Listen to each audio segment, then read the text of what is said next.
할렐루야, 반갑습니다. 오늘도 이 수요일 예배 나오신 우리 성도님들을 환영하고 축복합니다. 3월 둘째 주 수요일이며 또 사순절 두 번째 수요일입니다. 우리가 이 사순절을 보내며 더욱더 주님의 말씀을 묵상하고 주님과 동행하는 그런 복된 이 사순절 기간이 되기를 축복합니다. 우리 옆에 계신 분들과 이렇게 인사 나눕시다. 함께 예배함이 기쁨이요 감사입니다. 아멘. 함께 예배함이 정말 기쁨이요 감사인 우리 한마음교회가 되기를 소망합니다. 우리가 계속해서 에베소서 말씀을 함께 살펴보고 있습니다. 지난주 에베소서 3장에 나와 있는 바울의 기도를 살펴봤었는데요. 지난주 살폈던 내용들을 지금 잠시 같이 나누면서 오늘 본문을 좀 계속해서 함께 보도록 하겠습니다. 에베소서 3장 14절에서 21절은 바울의 기도입니다. 에베소서에 기록된 바울의 두 번째 기도인데요. 그 기도는 총 4개의 강구로 나눌 수가 있습니다. 지난 시간에 2개의 기도를 살펴봤죠. 첫 번째 바울의 에베소 교회를 향한 바울의 기도는 속사람을 강건케 하옵소서라는 기도였습니다. 바울이 여기서 말하는 속사람은 우리가 새롭게 태어난 새로운 사람, 새 사람이 아니라 우리의 마음, 우리의 심령을 의미한다라고 말씀드렸는데요. 그래서 바울은 우리의 속사람을 강건케 하옵소서라고 기도하며 그 속사람을 우리의 심령을 강건케 하는 것은 성령의 능력임을 우리에게 알려줍니다. 성령 하나님께서 우리 안에서 우리를 주장할 때에 우리는 하나님에 의해서 하나님의 참된 의로움과 거룩함으로 새롭게 입은 새로운 존재로 변화된다는 것이죠. 그래서 결국 성령의 능력이 덧입혀져야지 우리는 우리의 속사람, 우리의 심령이 강건해진다라고 말씀드렸습니다. 바라기는 우리 안에 내주하시는 성령 하나님으로 말미암아 우리의 속사람이 날마다 건강해지기를 주님의 이름으로 축복합니다. 왜 이렇게 우리의 속사람이 강건해지기를 바울이 기도했을까? 그것은 우리의 속사람이 강건하냐 아니면은 우리의 속사람이 강건하지 않냐에 따라서 우리가 상황과 환경을 바라보는 시선이 달라지기 때문입니다. 지난주에도 말씀드렸지만 대부분의 많은 사람들은 우리 앞에 놓여 있는 문제가 우리의 그 반응을 결정한다라고 생각합니다. 그러나 그렇지 않죠. 성경에서는 우리의 속사람, 우리의 심령이 어떠하냐에 따라서 그 상황을 바라보는 시선과 반응이 달라진다라고 말하고 있습니다. 그래서 지난주에 말씀드렸죠. 출애굽의 모세와 이스라엘 모습을 통하여서 속사람이 강건한 모세와 그렇지 않은 이스라엘의 정반대의 반응을 보았습니다. 또 가나안 땅을 정탐한 12명의 정탐꾼 중에서 갈렙과 여호수아와 또 다른 10명의 정탐꾼들의 전혀 다른 반응을 보게 됩니다. 사랑하는 성도 여러분, 우리 역시 마찬가지입니다. 우리가 이 땅을 살아가면서 마주하게 되는 많은 문제들이 있죠. 근데 그 문제를 어떻게 바라보느냐는 그 문제가 크고 작음에 있지 않고 우리의 속사람이 강건하냐에 달려 있는 것입니다. 그 문제에 대한 우리의 반응은 우리의 속사람이 결정한다라는 것이죠. 내 속사람이 어떠하냐, 강건하면은 그 문제에 넘어 계신 하나님을 볼 수 있는 것이고, 그렇지 않다면 그 문제가 커 보이는 그것이 우리의 반응이 될 것입니다.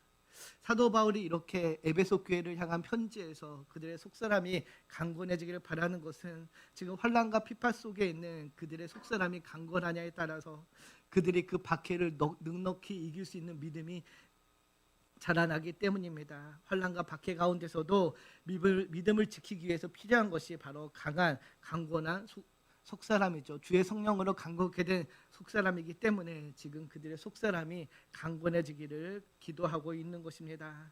사랑하는 성도 여러분, 바라기는 저와 여러분의 속사람도 성령 하나님으로 강건해지기를 축복합니다.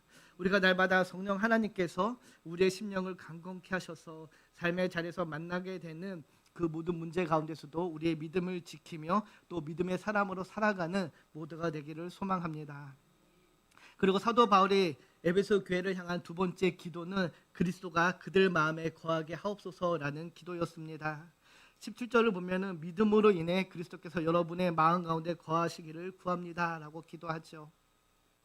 사랑하는 성도 여러분, 지난주에도 말씀드렸지만은 우리가 처음 예수를 영접하면은 예수님께서 이미 우리의 마음에 계십니다. 그래서 바울의 이 기도는 주님께서 우리에게 거하십소서라는 이 기도는 주님께서 우리의 마음의 집에 거하시는 것을 넘어서서 이제는 우리의 마음의 주인이 되셔서 우리의 삶을 인도해 달라는 그런 간구의 기도라고 말씀드렸습니다.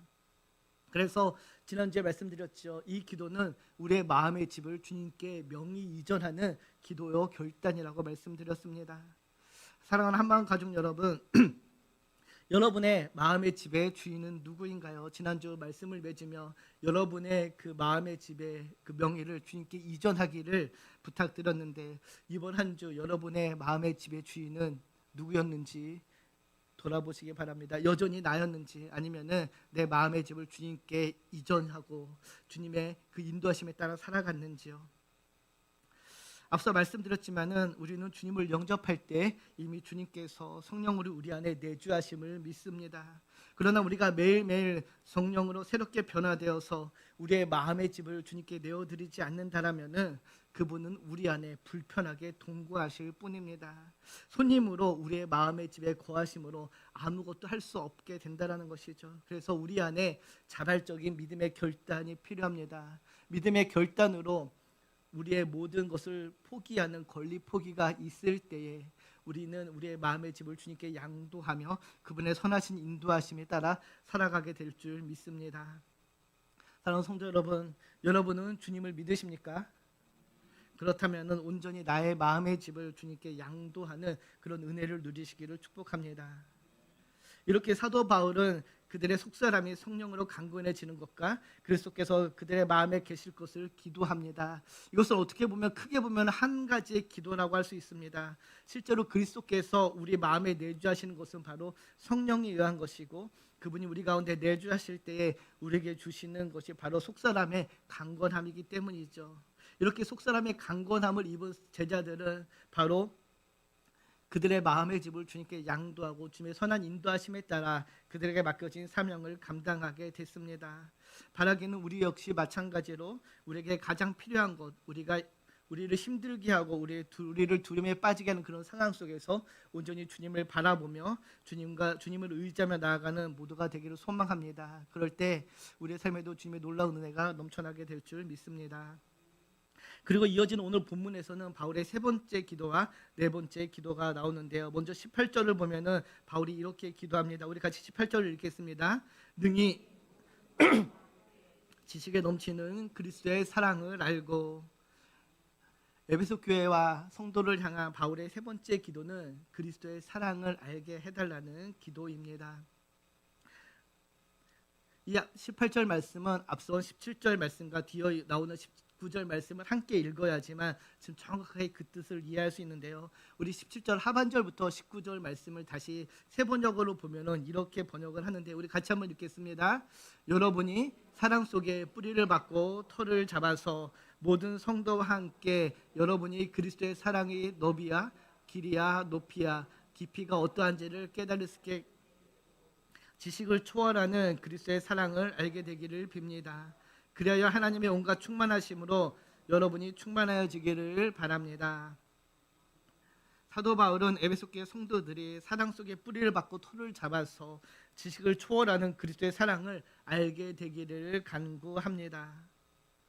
그리스도께서 우리 마음에 정착하실 때에 자신의 사랑을 우리 안에 그리고 우리를 통해서 드러내시기 시작합니다. 그리스도께서 우리 마음에 자유롭게 거하실 때, 즉 우리가 우리의 마음의 집을 주님께 양도할 때 이제 우리 마음 안에서 자유롭게 거하시며 우리를 그 사랑 가운데 뿌리 받고 토가 굳어지게 하신다는 것입니다. 다시 말해 튼튼한 사랑의 기초 위에 우리의 마음의 집을 지어 나가신다는 것이죠.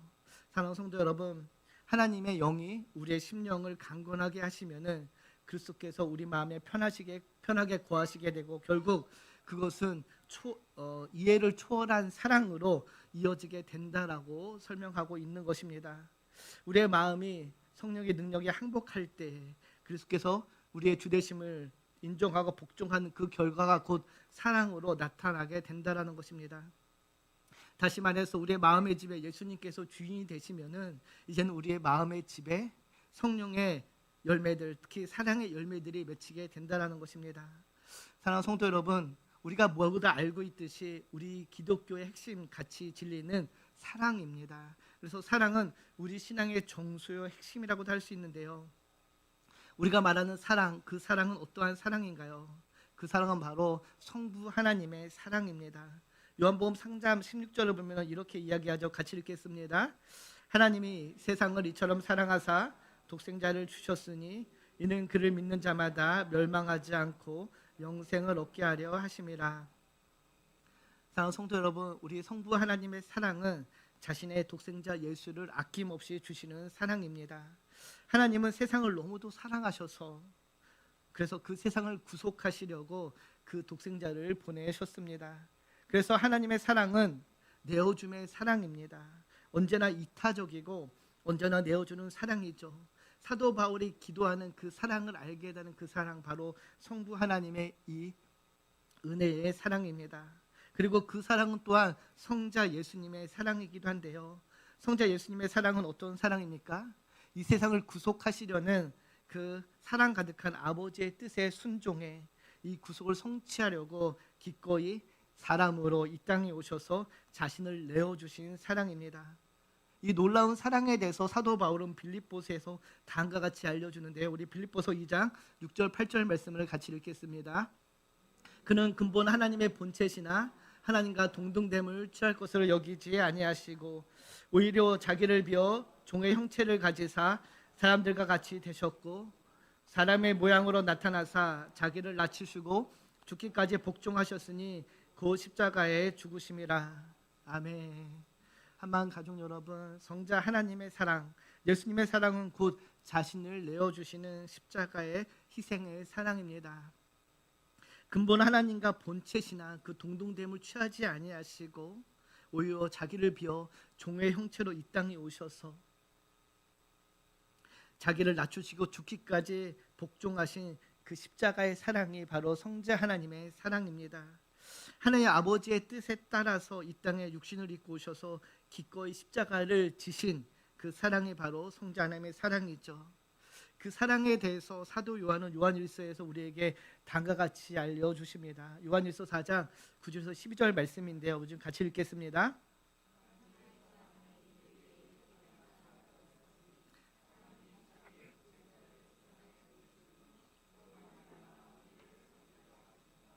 사랑은 여기 있으니 우리가 하나님을 사랑한 것이 아니요 하나님이 우리를 사랑하사 우리 죄를 속하게 하여 화목제물로 그 아들을 보내셨습니다. 아멘. 사도 바울은 지금 에베소 교회 성도들에게 편지를 하며 이 사랑, 성부 하나님의 그 놀라운 사랑과 성자 하나님의 그 사랑을 알기를 원한다라고 기도하시는 거죠. 성부 하나님과 성자 예수님을 통해 우리에게 보여주신 그 사랑을 너희가 깨닫고 그 사랑의 터 위에 세워지기를 기도하고 있는 것입니다. 바울의 이러한 간절한 기도에도 불구하고 그러나 우리가 요한계시록을 보면은 에베소 교회는 이 사랑을 잃어버리게 되죠. 계시록 2장 4절을 보면은 그러나 너를 책망할 것이 있나니 너의 처음 사랑을 버렸다라고 책망을 합니다. 이처럼 사도 바울이 계속해서 사랑을 강조하는 이유, 사랑을 중요하게 이야기하는 이유가 있습니다. 그것은 바로 우리의 믿음의 핵심이 바로 이 사랑에 있기 때문이죠.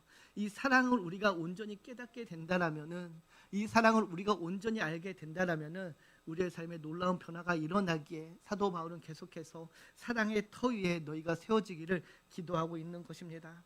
주님께서는 요한복음 13장 34절에 그래서 이렇게 우리에게 말씀해 주십니다. 우리 같이 읽겠습니다. 새 계명을 너희에게 주노니 서로 사랑하라. 내가 너희를 사랑한 것 같이 너희도 서로 사랑하라. 아멘. 우리에게 새 계명을 주셨습니다. 그 계명이 바로 사랑입니다. 주님께서 우리를 사랑하듯 서로 사랑하는 것, 그것이 유일한 계명임을 알려주십니다. 이런 의미에서 사랑은 하나님의 유일한 계명이라고도 할 수 있습니다. 요즘 우리가 새벽마다 누가복음 말씀을 함께 나누고 있는데요. 어제 본문 중에 한 율법학자가 예수님께 나와 영원한 생명을 얻는 방법이 무엇인지 묻습니다. 그 물음에 주님께서 이렇게 답을 하시는데요. 누가복음 10장 27절인데 우리 같이 읽겠습니다. 대답하여 이르되 내 마음을 다하며 목숨을 다하며 힘을 다하며 뜻을 다하여 주 너의 하나님을 사랑하고 또한 내 이웃을 내 자신같이 사랑하라 하였나이다. 아멘. 영원한 생명, 즉 구원을 얻는 유일한 길은 사랑이라고 말씀하고 계십니다. 하나님을 사랑하고 그 하나님을 사랑하는 그 사랑으로 또한 내 이웃을 내 자신과 같이 사랑하는 것, 그것이 하나님의 유일한 계명이고 그것이 유일한 생명, 영원한 생명을 얻는 길임을 알려주십니다. 그래서 사도 바울은 로마서 13장 10절에서 사랑은 율법의 완성이다라고 우리에게 알려주고 있죠. 사랑하는 성도 여러분, 그래서 사랑이 없는 삶은 결국은 하나님이 없는 삶이라 할 수 있습니다. 우리 가운데 사랑이 없다라면, 특별히 주의 형제를 향한 믿음의 건속들을 향한 사랑이 없다라면 결국 하나님이 없는 삶이라는 것을 우리가 기억해야 될 것입니다. 그래서 바라기는 우리의 삶에는 늘 사랑의 열매들이, 사랑의 모습들이 나타나기를 소망합니다. 사도 바울이 이처럼 에베소서에서 사랑을 이야기하는 이유는 바로 그들이 그 사랑을 알고 있지만 그 사랑의 진정한 의미를 아직까지 깨닫지 못하고 있기 때문입니다. 그래서 에베소서 3장 18절을 보면은 능히 모든 성도와 함께 지식이 넘치는 그리스도의 사랑을 너희가 알기를 원한다라고 기도하지요. 여기서 알다라고 번역된 이 단어가 우리가 지금 주의해야 되는 단어, 주목해야 되는 단어인데요. 이 알다라는 헬라어 기노스크란 단어는 이 70인역 히브리 성경으로 번역하면은 야다라고 번역하는 단어가 됩니다. 우리가 알고 있듯이 그 히브리어 야다는 하나님을 아는 지식을 이야기하는데요. 그 지식은 단순히 우리가 지적으로 알고 있는 지식이 아니라 관계 속에서, 경험 속에서 알게 되는 그런 암 지식을 이야기합니다. 즉 바울은 에베소 교회 성도들의 그리스도의 사랑을 들어서 아는 단계를 넘어서 이제는 그 사랑을 체험적으로 알고 그리스도의 그 무한한 사랑을 깨달아서 체득하기를 구하고 있는 것입니다. 단순히 지적인 수준의 알면서 벗어나서 이제는 몸소 그 사랑을 체험하기를 간절히 기도하고 있는 것이죠. 그 사랑이 어떤 사랑인지 18절을 표준 세번역에는 이렇게 번역합니다. 개역개정 19절 말씀인데요. 표준 세번역에는 18절로 번역되어 있습니다. 우리 같이 읽겠습니다. 모든 성도와 함께 여러분이 그리스도의 사랑의 너비야 길이야 높이야 깊이가 어떠한지를 깨달을 그리스도의 사랑이 얼마나 넓은지, 얼마나 긴지, 얼마나 높은지를 너희가 깊은지를 깨닫게 되기를 원한다라고 이야기합니다. 성경에서 알려주는 그 주님의 사랑의 넓이는 온 우주를 덮을 정도로 넉넉한 사랑입니다. 주님은 온 우주를 사랑하셨습니다. 그 사랑은 문화와 국경과 인종을 뛰어넘어 모든 열방을 향한 사랑이었습니다. 주님께서 공생의 기간 동안 보여주신 그 사랑은 창녀와 세리와 가늠한 자와 병든 자, 또 귀신 들린 자와 십자가 옆에 있던 강도까지도 포용하셨던 그런 사랑입니다. 버림받은 자와 소외된 자, 가난한 자를 받아주시고 이해해 주시고 포용해 주시는 그 사랑입니다. 그 사랑의 넓이를 알 수 있죠. 그리고 그 사랑은 자기 사람을 끝까지 사랑하시는 무궁한 사랑입니다. 요한복음 13장 1절에 보면 이렇게 이야기하시죠. 세상에 있는 자기 사람들을 사랑하시되 끝까지 사랑하셨다라고 이야기합니다. 그래서 주님의 사랑은 변함없는 사랑입니다. 우리가 잘 알고 있듯이 누가복음 15장에 나오는 탕자의 비유를 보면은 탕자를 향한 아버지의 사랑을 통하여서 하나님의 사랑이 얼마나 길고 변함이 없는지를 알 수 있습니다.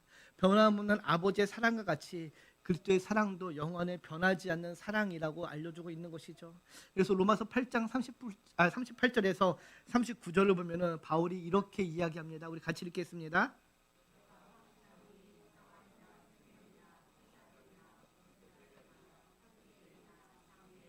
능력이나 높음이나 깊음이나 다른 어떤 피조물이라도 우리 주 그리스도 예수 안에 있는 하나님의 사랑에서 끊을 수 없으리라. 아멘. 우리의 주님의 사랑은 변하지 않는 영원한 사랑입니다. 그 사랑에서 우리를 끊어낼 수 있는 것은 아무것도 없다라고 알려주고 있죠. 끝이 없는 사랑입니다. 아무도 그 사랑을 끊을 수 없습니다. 그래서 존 스투트 목사님은 그 사랑에 대해서 다음과 같이 설명하는데요. 우리 같이 한번 읽겠습니다. 좀 띄워주실래요? 같이 읽겠습니다. 시작. 그리스도의 사랑은 유대인과 이방인을 포용할 정도로 넓고 영원토록 계속될 만큼 길며 가장 타락한 죄인에게까지 미칠 수 있도록 깊으며 그를 하늘에 올릴 만큼 높다. 아멘. 주님의 사랑을 너무도 잘 이해할 수 있게끔 표현한 그런 설명이 아닐까 생각합니다. 그리스도의 사랑은 그 넓이는 모든 이방 모든 열방을 포용할 정도로 넓고요. 또 영원토록 계속될 만큼 길며 가장 타락한 죄인인 우리에게까지 미칠 수 있도록 깊으며 또 그를 하늘에 올릴 수 있을 만큼 높은 사랑입니다. 바라기는 그 사랑의 넓이야 길이야 깊이야 높이를 우리가 오늘 이 밤 깨닫고 알게 되기를 주님의 이름으로 축복합니다. 우리가 정말로 그리스도의 그 무한한 사랑을 알게 된다라면은 그 사랑을 우리가 머리로만 지식으로만 아는 것이 아니라 체험해서 그 사랑을 느끼고 경험하게 된다라면은 우리는 이 세상의 그 어떤 어려움도 이겨낼 수 있게 될 것입니다. 그 사랑이 바로 우리의 삶의 능력이 되기 때문이죠. 그래서 사도 바울은 지금 에베소 교회를 향하여서 그 사랑을 너희가 정말로 체험하고 깨닫게 되기를 기도하고 있는 것입니다. 사랑하는 한마음 가족 여러분, 여러분은 이 주님의 사랑을 알고 계십니까? 깨닫고 계십니까? 그러면은 여러분의 삶에서 마주하게 된 그 모든 문제는 그 사랑으로 덮을 수 있게 될 줄 믿습니다. 오늘 이 밤에 그 사랑에 대한 확신이 우리 안에 굳건하게 세워지기를 소망합니다. 그리고 바울의 네 번째 기도는 바로 하나님의 모든 것으로 충만하게 해달라는 기도인데요. 우리 마지막 19절 말씀을 지금 같이 한번 보겠습니다. 지식을 초월하는 그리스도의 사랑을 알게 되기를 빕니다. 그리하여 하나님의 온갖 충만하심으로 여러분이 충만하여지기를 바랍니다. 에베소 교회 성도들을 향한 바울의 마지막 기도는 하나님의 모든 것으로 그들이 충만해지기를 바라는 기도입니다. 이 기도는 바울의 전체 기도의 절정이요 결말이기도 한데요. 그리스도의 사랑에서 이어지는 말씀으로 그 사랑을 알고 그래서 충만해지기를 기도하고 있는 것입니다. 충만하다라는 것은 하나님의 특징이요 특성입니다. 하나님은 충만하신 하나님이십니다. 풍성하신 하나님이시오 부유하신 하나님이시며 그래서 그에게는 부족함이 없으십니다. 그래서 시편 기자가 이렇게 고백했죠. 여호와는 나의 목자시니 내게 부족함이 없으리로다. 주님 한 분만 계시면은 우리의 삶이 풍요해질 수 있는 것 바로 그분이 충만하신 하나님이시기 때문입니다. 그러면 우리는 어떻게 그 하나님의 모든 것으로 충만해질 수 있을까요? 바울은 골로새서에서 그 비밀을 우리에게 다음과 같이 알려주는데요. 우리 골로새서 2장 9절에서 10절 말씀을 같이 읽겠습니다.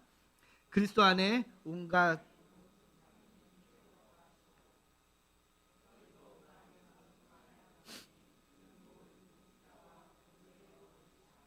아멘. 제가 세 번역으로 했는데 세 번역이 안 들어갔는데 제가 세 번역으로 다시 한번 읽어드리겠습니다. 그리스도 안에 온갖 충만한 신성이 몸이 되어 머물고 계십니다.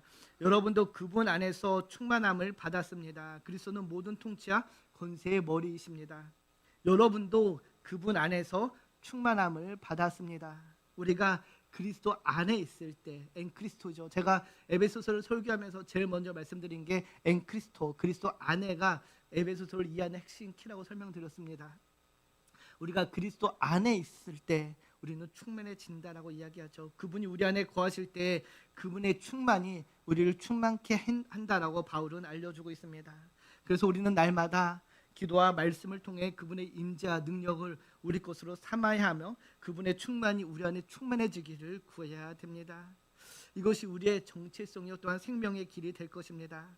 사랑하는 성도 여러분, 바라기는 그리스도의 충만함이 우리 안에 충만해지기를 소망합니다.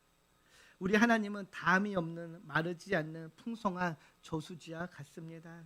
모든 것이 하나님에게로부터 우리에게 임하기에 우리가 그분 안에 있을 때에 그분과의 깊은 관계 안에 있을 때 그분의 충만함이 우리를 충만하게 할 줄 믿습니다. 그러나 반대로 사탄은 결핍이요 부족입니다. 그래서 사탄은 우리를 항상 부족하게끔 결핍을 느끼게끔 합니다. 이것도 없고 저것도 없고 모든 것이 없는 인생처럼 초라하게 우리를 보이게 만듭니다. 그것이 사탄의 전략이죠. 그러나 사랑하는 성도 여러분, 기억하시기 바랍니다. 우리는 아무것도 가지지 않은 인생, 없는 인생이 아니라 물론 우리가 남들처럼 부가 없을 수도 있고요. 지식이 부족할 수도 있으며 지혜와 명예 같은 것이 없을 수도 있습니다. 그러나 우리 안에 예수 그리스도가 있기에 우리는 부유한 인생이 될 줄 믿습니다. 부유한 인생을 믿습니다. 그리스도가 우리를 충만케 하기에 우리는 부족함이 없는 다윗의 고백처럼 부족함이 없는 삶을 살아가는 복된 인생이 될 줄 믿습니다. 바라기는 오늘 이 사도 바울의 기도처럼 우리는 그리스도로 인해 그분으로의 사랑으로 인해 충만에 이르는 그 충만이 우리 안에 충만해지기를 소망합니다. 그래서 이 충만해진다라고 고백하는 이 기도, 강관의 이 기도는 전적인 그분의 지배를 받는다라는 믿음의 고백이기도 합니다. 그리스도가 우리 안에 충만해지면은 우리는 그분의 다스림 안에 있게 된다라는 것이죠. 예를 들면 이렇습니다. 만약 우리 안에, 여러분 안에 분노가 가득 채워진다라면은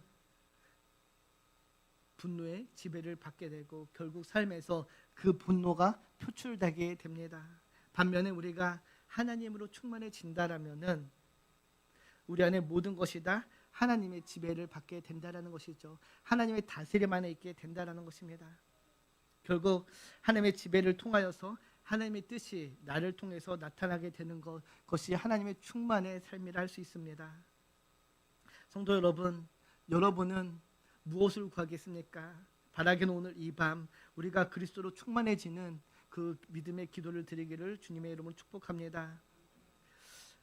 오늘까지 살펴본 바울의 4가지 기도를 정리하면 에베소 교회의 영적 회복을 위한 기도였는데요. 먼저는 우리의 속사람을 강건케 하옵소서라는 기도였고요. 두 번째는 그리스도가 우리의 마음에 거하게 하옵소서라는 기도요. 세 번째는 그리스도의 무한한 사랑을 알게 해달라는 기도였고, 마지막은 하나님의 모든 것으로 충만케 하옵소서라는 기도였습니다. 오늘 이 밤 우리가 기도할 때에 우리의 기도가 이렇게 바뀌기를 소망합니다. 우리의 기도가 무언가 물리적인 것을 구하는 기도가 아니라 물리적인 필요를 구하는 그런 기도를 넘어서 이제는 하나님의 풍성함이 나의 것이 되고 하나님의 충만함이 우리의 삶에 가득하기를 구하는 그런 기도가 되기를 소망합니다. 우리가 그렇게 기도할 때에 우리의 영이 소생케 되며 회복되며 함께 하시는 하나님의 놀라운 은혜를 경험하게 될 줄 믿습니다. 그때 우리는 진정한 성령의 권능으로 살아가는 믿음의 자녀가 될 줄 믿습니다. 바라기는 오늘 이 밤 우리가 간절히 주의 뜻을 구하며 주의 영으로 충만해지기를 구할 때 하나님의 놀라운 은혜가 우리 가운데 충만하게 될 줄 믿습니다. 아멘. 우리 찬양